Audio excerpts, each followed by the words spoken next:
سلام خوش اومدی به پیجم که امروز یه روز خوبی که با مرغام داشتم که اینجا هم باد نمیذاره به مرغا نگاه هم بکنم که باد شدیدی می هست و دوست دارم همراه من باشید. تا اینجا اومدی لطفا لایک بزنید که حمایت بشه از من محمد نصرت هستم که اینجا روزمرگی خودم رو اینجا به اشتراک میذارم.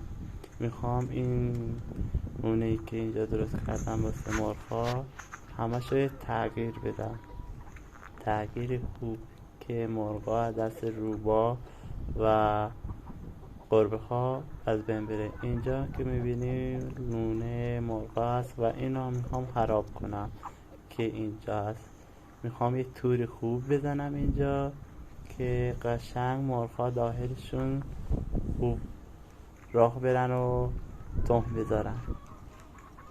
و آقای خروسمون و خانمش اینجا هم هست.